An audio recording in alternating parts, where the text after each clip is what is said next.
Saturday afternoon, quick hike, Joe Rogan podcast with Andrew Schultz on headphones. Life is good or not.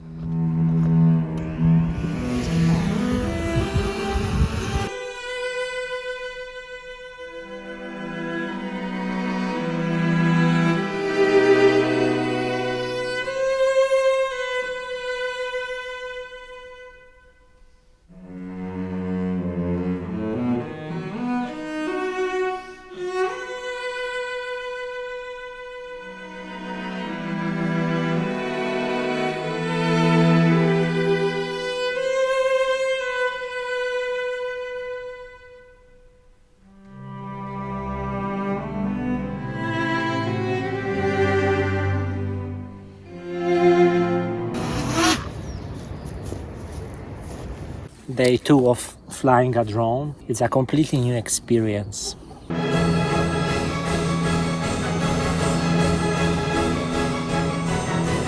I'm just sad a little bit. I don't know if talking about my feelings, emotions is good.